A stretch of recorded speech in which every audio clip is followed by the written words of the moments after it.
시편 119편 105절 한 구절입니다. 찾으셨으면 한 목소리로 같이 합독하시겠습니다. 같이 하겠습니다. 주의 말씀은 내 발의 등이요 내 길의 빛이니이다. 아멘. 이 시간에는 이상윤 목사님 나오셔서 주의 말씀은 내 발의 등이요라는 제목으로 말씀 전하실 때 많은 은혜 받으시기 바랍니다.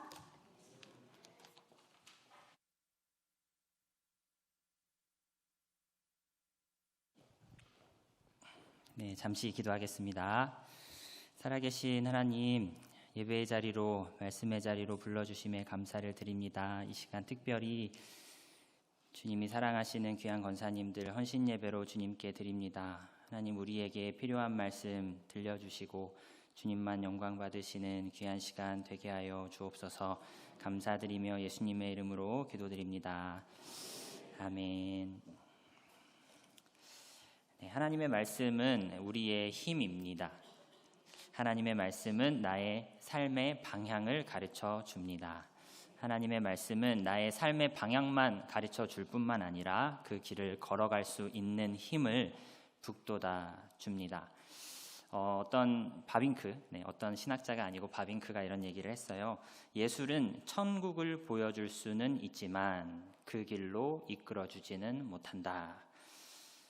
예술은 천국을 보여줄 수는 있대요. 하지만 그 길로 이끌어주지는 못하는 반면에 기독교는 우리로 천국을 보여줄 뿐만 아니라 그 길로 이끌어줄 수 있는 능력이 그 안에 있다는 것이죠. 성경은 예술적 작품을 넘어서 우리를 구원으로 인도해 주기까지 하는 유일한 책입니다. 네, 문학 작품으로서 어마어마한 것을 보여주고 묘사하고 끝내는 책이 아니라 이 길에 당신이 참여할 수 있고 하나님이 도우신다라는 것을 우리에게 알려주는 유일한 구원의 책인 것이죠. 그러나 우리는 말씀의 능력과 힘을 알면서도 말씀을 읽고 묵상하고 연구하는 데에는 많은 시간을 사용하고 있지 않은 것 같습니다. 우리는 말씀의 능력과 힘을 알면서도 말씀으로 신앙생활하기보다 내 경험으로, 내 이성으로 그냥 전통에 입각하여 신앙생활을 하고 있지는 않은지요. 웨슬리안 사변형이라는 단어를 저는 이상환 교수님의 책에서 처음 접하게 되었습니다. 저 책 성경을 읽다라는 책의 2장에서 참고한 내용인데요. 웨슬리안 사변형, 다른 말로 하면 웨슬리의 4대 요소, 원리 이런 것이 있다고 하는데요. 4가지 성도들이 신앙생활을 하는 데 있어서 중요하게 여기는 권위 4가지가 있는데 성경, 경험, 이성, 전통. 각각의 권위들이 어느 하나 빠질 것 없이 다 중요합니다만 결론부터 말하자면 이 모든 것 중에 제일 큰 권위는 성경에 있어야 한다는 것이죠. 지금부터의 내용은 성경을 읽다 제2장을 참고한 내용입니다. 어떤 분들은 이제 신앙생활을 하는 데 있어서 경험을 가장 중요한 가치로 여기곤 합니다. 경험으로서 나머지 3개의 권위, 그러니까 성경, 이성, 전통, 이것들을 내 경험으로 다 판단하고 조절할 것을 요구한다는 것이죠. 그 사람은 경험으로 성경까지 통제하는 행위를 반복하다가 결국 극단적 신비주의에 빠진 종교인이 되어버릴 수 있다라고 설명을 하는데요. 그리스도인들 중에 이런 분들 있습니다. 하루에 3번씩 천국을 방문하는 사람, 한 달에 1번씩 지옥에 방문하는 사람, 수시로 타인의 영적 상태를 꿰뚫어 보는 사람, 필요할 때마다 천사와 대화하는 사람 등 이들 대부분은 설교와 성경 공부를 멀리하고 신비스러운 체험을 위해 특별히 방언 기도에 매진하는 경향이 있다라고 이상한 교수님을 설명을 합니다. 신비함을 경험하려는 자세는 결코 나쁜 자세가 아닙니다. 기독교는 신비한 종교이거든요. 기독교에 존재하는 이 신비함은 그 어떤 종교의 신비함과 비교할 수 없을 정도로 경이롭습니다. 성찬의 이 영적 임재설이요, 육적인 임재보다 훨씬 더 신비롭고 강력하거든요. 성경은 우리를 그 신비 속으로 초대합니다. 하지만 성경과 경험의 관계에서 무엇이 우위를 점해야 할까요? 성경이 우위를 점해야 한다는 이 순서와 이 질서가 중요하다라는 것이죠.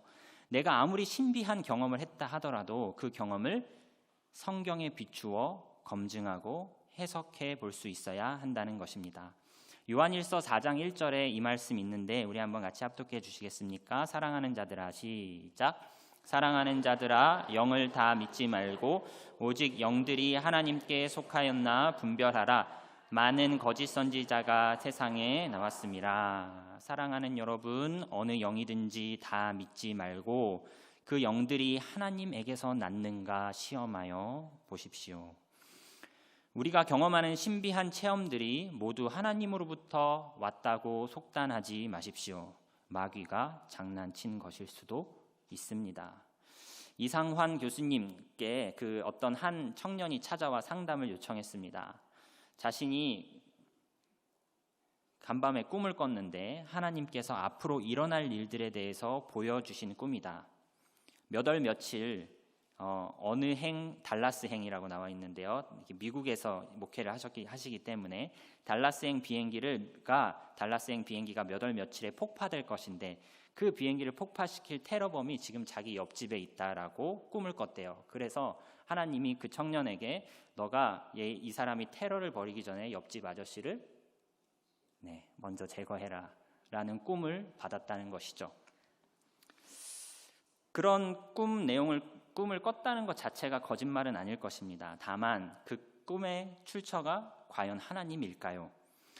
아닐 수도 있다는 것을 생각할 수 있어야 된다는 것이죠. 마귀가 장난을 친 것일 수도 있고 우리의 무의식이 만들어낸 소설과 같은 이야기에 불과할 수 있습니다. 우리는 내가 꾼 꿈의 건전성을 따질 필요가 있습니다. 하나님이 과연 이 꿈을 주신 분이 맞으실까? 그런 일을 원하시는 분이실까? 꿈을 꿨다는 경험이 중요한 것이 아니라 우리는 그 꿈을 분별할 필요가 있겠다 생각해야 한다는 것이죠. 그런데 이때 무엇으로 꿈을 분별해야 할까요? 신앙의 최종적 권위, 성경으로 그 꿈을 분석할 수 있어야 하는 것입니다. 경험, 아주 중요한 가치이지만 성경의 권위 아래에 있어야 한다라는 것이죠. 성경, 경험, 그리고 세 번째 이성. 이성을 성경의 권위보다 위에 놓는다면 어떤 일들이 벌어질까요? 성경에 나오는 수많은 기적들, 이성으로는 이해되지 않는 것들에 대해 우리는 성경의 내용을 볼 때 이건 사실이 아닐 텐데 그냥 비유적으로 이렇게 표현한 것일 거야 라고 성경의 뜻을 왜곡시키고 자기의 이성을 중심을 삼아 성경의 내용을 자기 멋대로 변형시킬 수 있다는 것이죠. 성경을 이해하는 데 있어서 이성을 사용해야 한다. 물론이죠. 성경의 의미를 바르게 깨닫기 위해서는요, 문맥의 흐름을 고려해야 하고 단어의 의미를 파악해야 되고 줄거리를 한번 요약해 보아야 하는 일 등 다 권장할 만한 이성적 접근입니다. 하지만 성경에 나오는 기적들이 이치에 맞지 않는다는 이유로, 믿기 어렵다는 이유로 무작정 배척하는 일은 성경을 이성 아래에 두는 행동인 것이죠. 성경에는 초월적인 이야기들이 많이 등장합니다. 어떤 사람들은 그런 이야기를 실제 사건으로 믿는다라는 것을 이성적으로 부끄럽고 미련한 일이라고 생각하기도 하지요. 신앙생활 열심히 하는 사람들을 세상이 뭐라고 말합니까? 광신도라고 말하고 일종의 이성이 마비된 사람 취급을 하는 경향이 있습니다. 하지만 그리스도인은 이성을 무시하지 않습니다. 그리스도인이라면 누구나 말씀의 사람이어야 하는데 말씀의 사람이 되십시오 라는 이 권면의 이면에는 이성을 잘 활용하시어 말씀을 열심히 보십시오 라는 의미가 있는 것이죠. 말씀을 잘 이해하기 위해서는요, 말씀을 잘 읽어야 하고 글을 많이 읽어야 합니다. 의미를 파악하고자 힘써야 하고 내용을 바르게 해석하고자 다른 참고 자료들도 들여다보아야 합니다. 하나님께서는 자신의 계시를요, 인간이 이해할 수 있는 문자에 담아 주셨습니다. 우리는 하나님의 뜻을 알기 위해서 책, 성경, 이 텍스트를 보아야 한다는 부르심 앞에 서 있는 것이죠. 이성을 사용해야 한다는 것입니다. 혹 어떤 분들은 책보다는 이미지로, 책보다는 꿈이나 환상으로, 책보다는 하나님의 직접적인 계시나 음성을 통해 하나님이 나에게 뜻을 알려주었으면 좋겠다라고 생각하기도 하시는 것 같습니다. 그러나 하나님의 음성을 직접 듣는다는 것이요, 결코 좋은 일만은 아니고요, 만만한 일이 아니었던 것 같습니다. 우리 출애굽기 20장 19절 말씀 한번 보시겠습니까? 이에 모세에게 이르되, 시작. 모세에게 이르되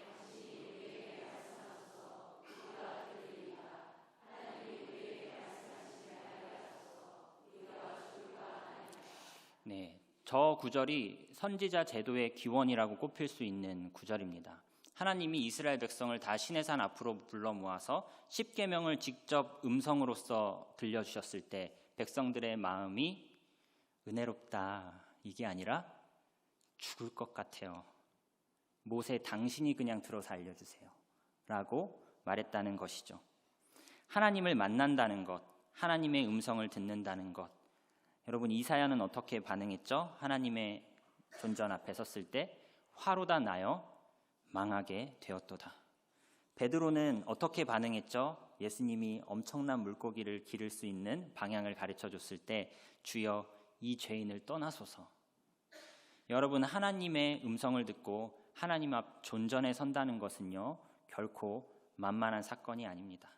구약에서의만 사건이 아니라 예수님을 배울 때 우리는 그런 두렵고 떨림을 느끼게 될 것입니다.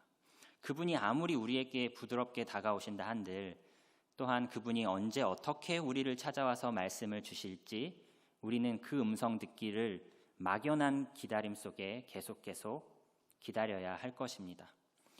그러나 육체적 귀가 알아들을 수 있는 음성으로서가 아니요, 성령의 내주하심으로써 우리와 영적으로 항상 동행하시며 그 성령께서 직접적인 음성이 아닌 기록된 말씀을 통해 하나님의 뜻을 보다 체계적이고 보다 전체적이고 보다 내가 이해할 수 있는 속도에 맞게 언제든 책을 펴보면 하나님의 뜻을 이해할 수 있는 방식으로 우리를 조명하시고 인도해 주신다. 이러한 계시의 방법을 주님은 더 기뻐하셨다는 것이죠. 소위 하나님의 음성 듣는 방법을 훈련하기보다 성경 말씀을 통해 하나님의 뜻을 깨닫는 귀납적 성경 연구를 익히시는 우리 성도님들이 다 되셨으면 좋겠습니다.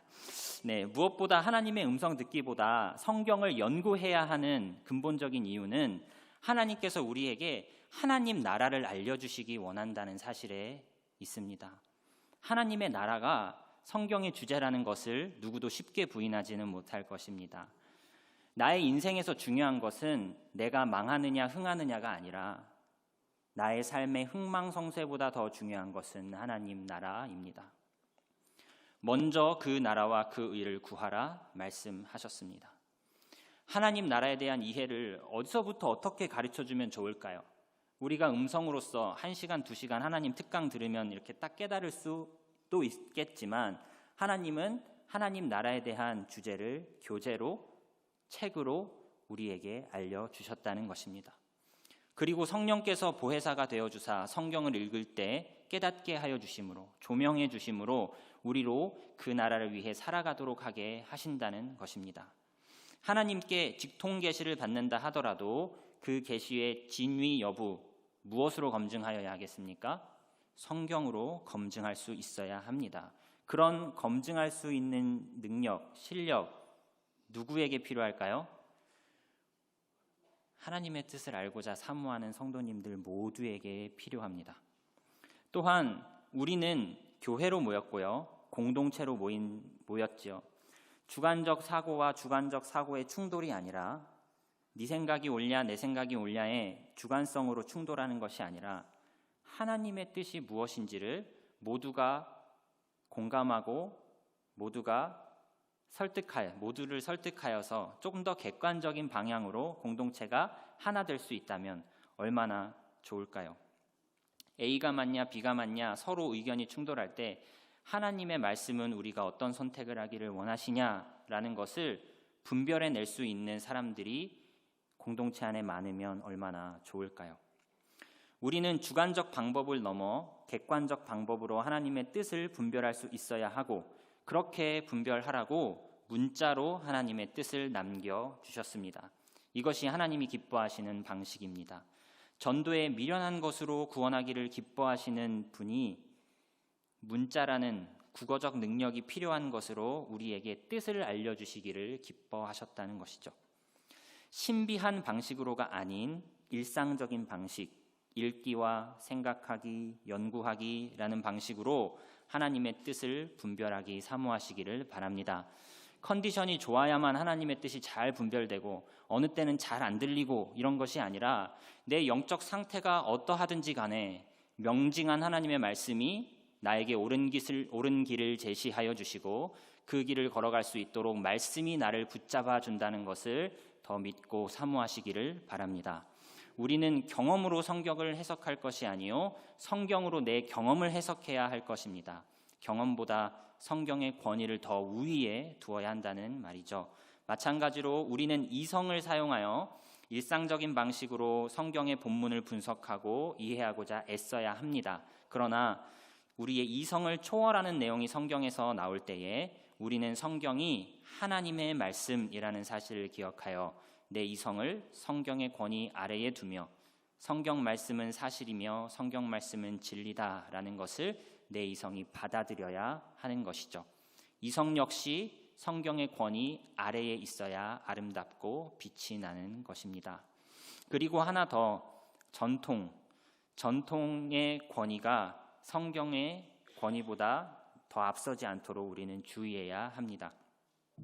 전통이 성경 위에 놓인다면 그 사람은 극단적 수구주의 유형의 종교인이 될 수 있다, 이렇게 말을 하는데요. 성경에 위배되지 않는 전통이라면 우리는 그 전통을 충분히 존중하고 수용할 수 있을 것입니다.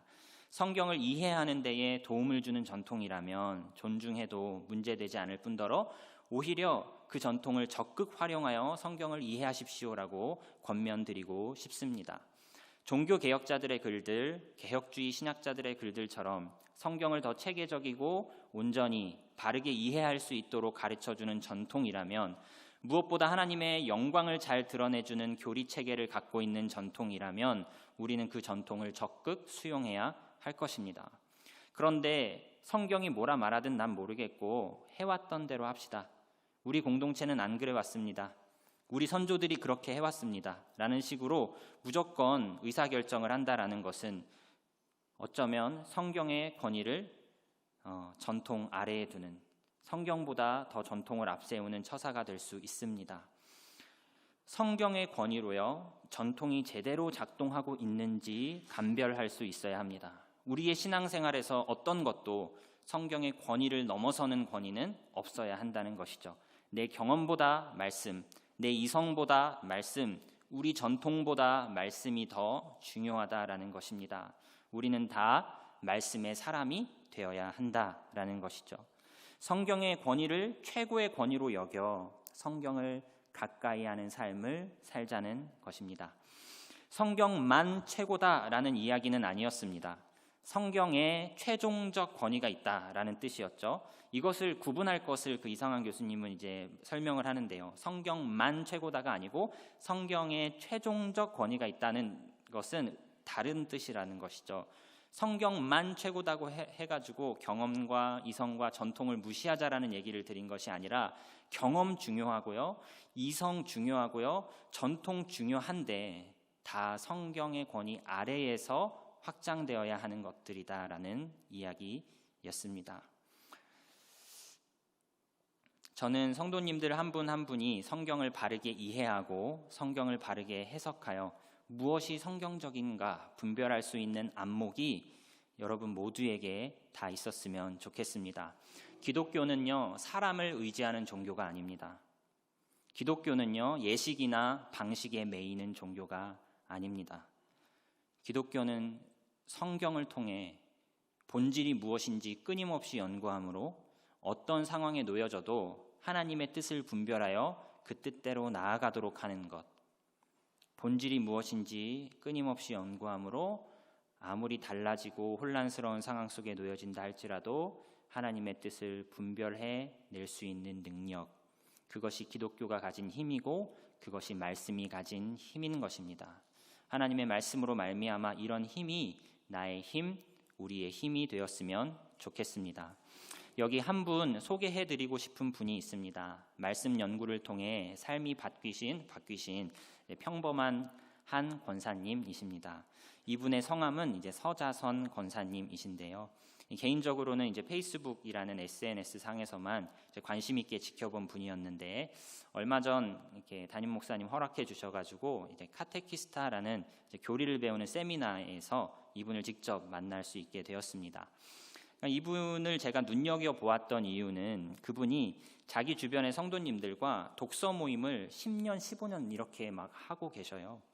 10년짜리 모임, 7년짜리 모임, 15년짜리 모임 이런 독서 모임이 있으신 분인데 그 독서 모임을 통해서 웬만한 신학생들도 건들지 못하는 그런 책들을 읽어내시고 그렇게 사람들을 이렇게 변화시키는 일들을 하고 계시며 또한 제가 존경하는 웬만한 교수님이나 목회자들과 다 친구로 이렇게 SNS 상에서 친구로 맺어져 계시더라고요. 제가 존경하는 분들이랑 다 웬만하면 다 친구인 이분을 보면서 이분은 목회자도 아니고 이분은 신학교 교수도 아닌데 어떻게 이런 분들과 교류를 할 수 있을까 좀 신기한 분이었습니다. 마침 그분을 근본 세미나에서 만날 수 있어서 여러 가지 이제 질문을 하고 싶었는데 마침 본인의 자서전 한 권을 이렇게 학생들에게 무료로 나눠 주셨는데요. 그 읽기록이라는 그 책의 첫 번째 장, 어떻게 독서를 시작하게 되었나, 제가 그분께 가장 듣고 싶었던 내용이었어요. 가장 궁금한 내용이었습니다. 이 서자선 권사님의 책 읽기록의 첫 번째 장의 내용을 우리 권사님들께 소개해드리고 싶습니다. 무려 제 설교 원고의 30%를 차지하는 내용을 설명해드리고 싶어요. 이 내용을 통해서 이분의 삶을 통해서 내 삶은 맞게 가고 있는지, 나는 어떻게 신앙생활을 해왔고 해가야 하는지에 대한 통찰을 얻으시는 계기가 되었으면 좋겠습니다. 그 1장의 내용을 제가 나름 요약해 보았는데요. 한번 권사님의 이야기입니다. 오랜 세월 쉬고 있던 교회에 다시 나가게 된 결정적인 계기는 두 가지 사건 때문이었습니다. 둘째를 낳은 1994년 10월의 어느 날 오전 성수대교 붕괴 사고가 일어났습니다. 성수대교를 오가던 승용차들과 시내버스가 한강에 추락하여 수많은 시민들과 학생들이 다치고 사망하는 충격적인 사고였습니다. 그리고 이듬해 1995년 9월 서울 서초동에서 삼풍백화점 붕괴 사고라는 대형 참사가 있었습니다. 이 사고는 1천여 명 이상의 백화점 직원들과 고객들에게 닥친 무서운 인재였습니다. 사고를 당한 사람들 중에는 엄마를 따라 나온 아주 어린 아이들도 있었습니다. 두 아이의 엄마로서 중계방송되는 사고 현장을 보며 너무나도 고통스러웠습니다. 일련의 참사들은 조용하던 저의 일상에 예상치 못한 커다란 파장을 일으켰습니다. 제게도 저런 갑작스런 사고가 언제 일어날지 모른다는 불안과 두려움이 마음속 깊이 자리 잡기 시작했습니다. 아침에 출근한 남편이 무사히 돌아올 수 있을까?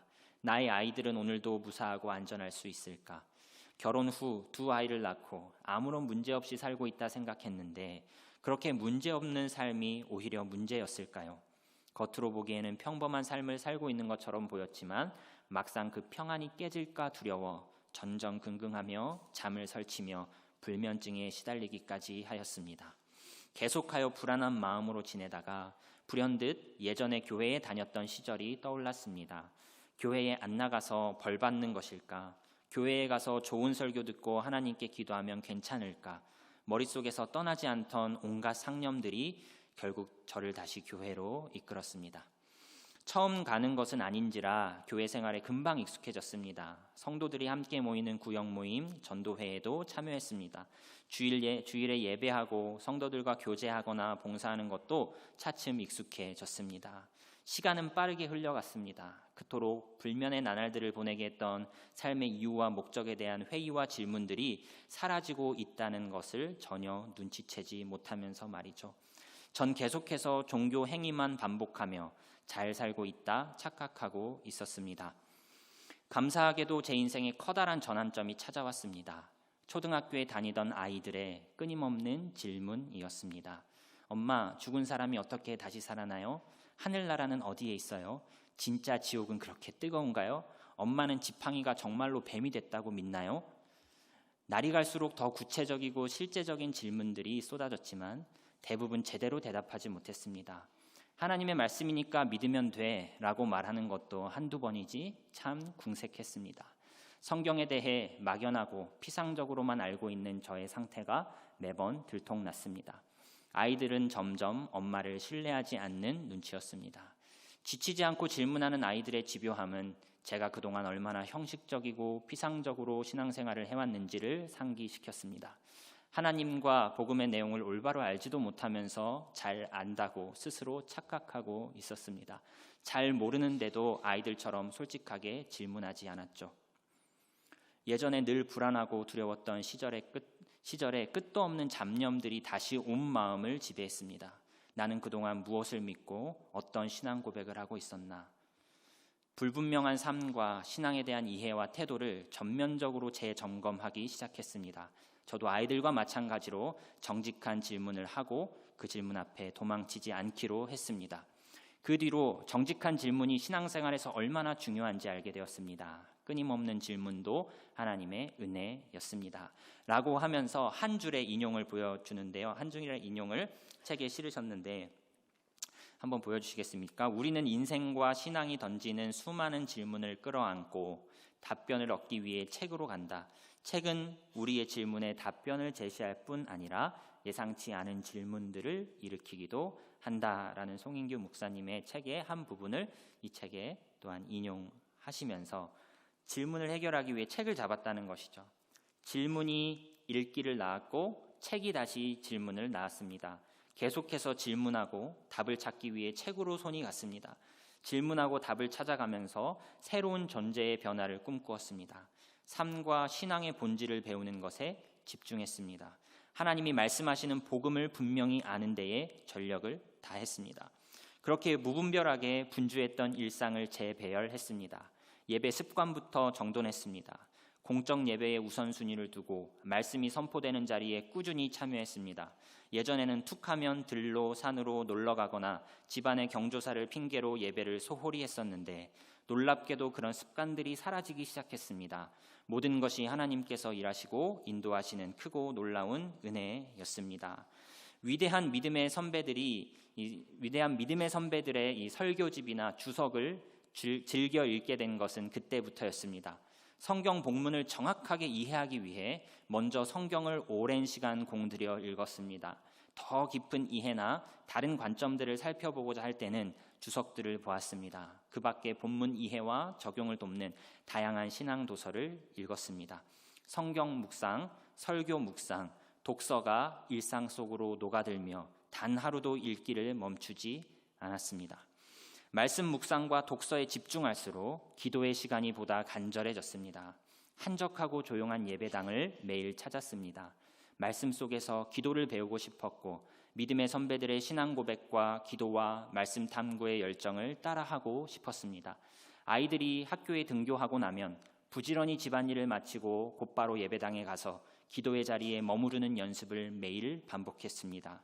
하나님이 어떤 분인지 알려달라고, 제가 믿어야 할 바가 무엇이고 믿고 나서 어떻게 변화된 삶을 살 수 있는지를 묻고 기도했습니다.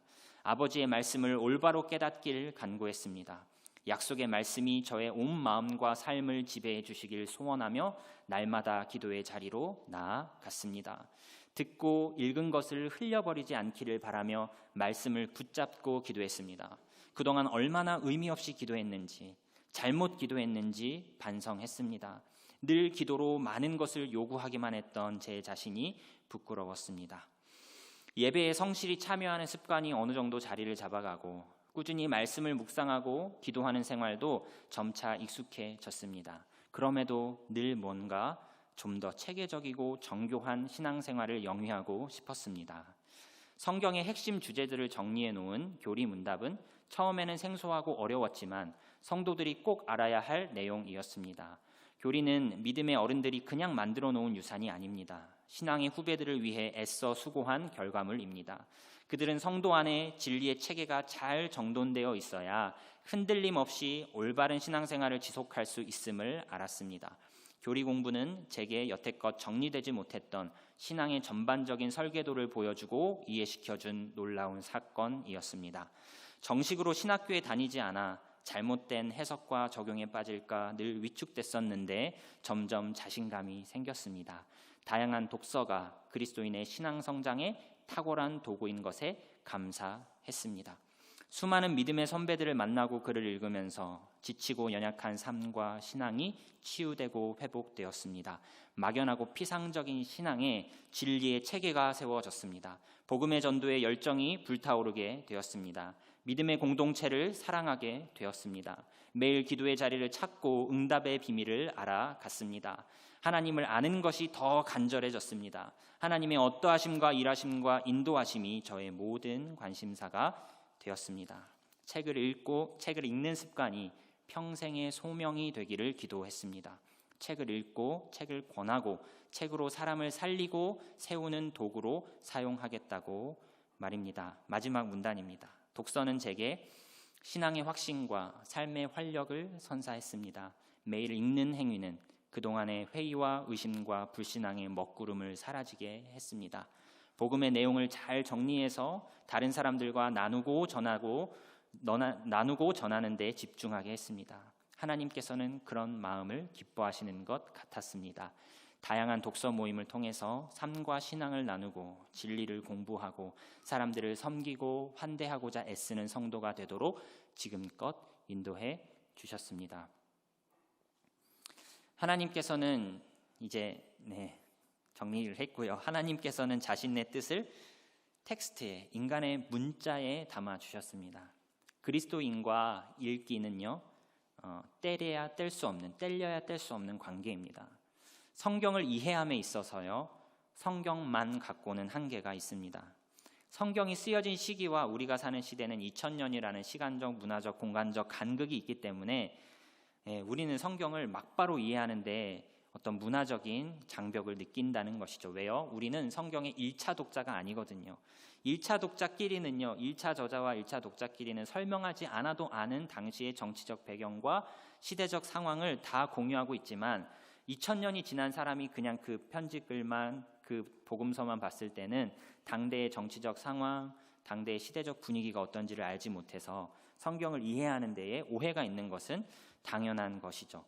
이럴 때 성경을 잘 깨달을 수 있도록 영험한 성령의 능력을 간구하면서 몸부림치며 기도한다라기보다 그냥 배경을 알려주는 책을 펴셔서요, 성경을 해석해주는 글들을 읽으시고 그 성경이 해석해주는 삶을 살아낼 수 있도록 그제서야 몸부림치며 기도하는 것, 이것이 좀 더 바른 순서가 아닐까요?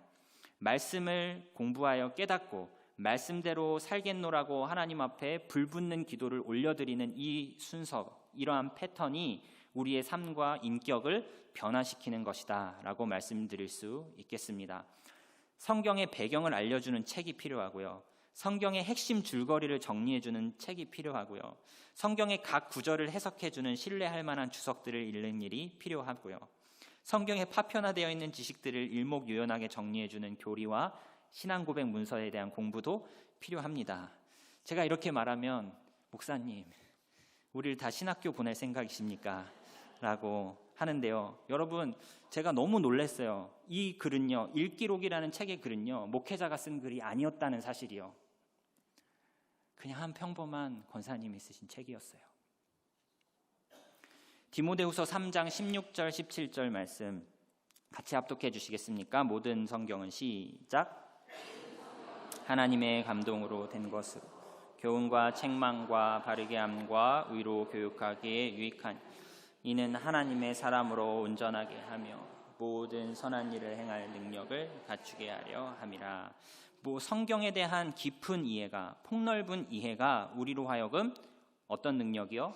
모든 선한 일을 행할 능력. 어디서 나옵니까? 여러분, 어떤 분야에서 헌신하고 계시든 상관없이 성경을 알 때에 모든 선한 일을 행할 능력이 갖추어진다는 것을 믿으시기 바랍니다. 권사회 헌신 예배로 드리고 있습니다. 귀하신 우리 권사님들, 무엇에 헌신하시겠습니까? 무엇보다 먼저 말씀에 헌신하시는 권사님들 다 되셨으면 좋겠습니다. 이것은 한 특별한 사람만, 신학교를 가는 사람만 걸어야 하는 길이 아니라요, 이러이러하게 공부해야 된다라는 이런 신앙의 지도, 모든 성도가 걸어가야 할 신앙의 지도입니다. 제가 이 책을 읽고 이렇게 생각을 해보니까 이분이 삶에 대한 질문이 있었어요. 이것을 놓지 않았고 정면 돌파로 이것을 해결하려고 책을 잡기 시작했는데 성경에 관한 책들을 잡기 시작한 것이죠. 그러면서 말씀 묵상에 훈련이 되어 가셨고, 그리고 말씀 묵상을 훈련하시다가 주석을 보시게 되었고, 주석을 보시면서 설교를 잘 섭렵하게 되셨고, 그리고 신앙의 책을 통해 결국에는 이제 교리 공부를 하시면서 적용과 해석에 확신을 갖게 되었다라는 이야기를 하시는 것이죠. 말씀 묵상에서 신학 공부를 하는 이 길이요, 모든 성도가 걸어가야 할 신앙의 지도라는 것이죠. 말씀의 사람이 되시기를 바랍니다. 책의 사람이 되시기를 바랍니다. 말씀에 헌신할 때 기도에 불이 붙는 것이고, 말씀에 헌신할 때 교회 사랑에 불이 붙을 것이고, 말씀에 헌신할 때 복음에 대한 열정이 불이 붙을 것이고, 말씀에 헌신하실 때 시대를 분별하며 어려운 상황을 헤쳐나갈 지혜와 힘이 우리에게 주어지게 될 것입니다. 우리 첫 번째 소개해드린 책 이상한 목사님의 그 처음 시작하는 글로 오늘 설교를 맺도록 하겠습니다. 우리 마지막 PPT인데요. 우리 같이 한번 읽어주시겠습니까? 우리가 시작. 우리가 성경을 열 때 성경이 우리를 엽니다. 우리가 성경을 읽을 때 성경이 우리를 읽습니다. 우리가 성경을 지킬 때 성경이 우리를 지킵니다. 우리가 성경을 사랑할 때 성경이 우리를 사랑합니다. 주의 말씀 사랑하며 성경 읽고 책을 읽고 주님 뜻 더욱 분명히 깨달아 더욱 몸부림치는 기도로 내 영혼이 회복되고 내 성품이 예수님 닮아가며 강건하여지고 하나님 나라 위에 지치지 않고 힘차게 달려나아가는 저와 우리 권사님들 그리고 열방의 성도님들 다 되시기를 주님의 이름으로 축원드립니다.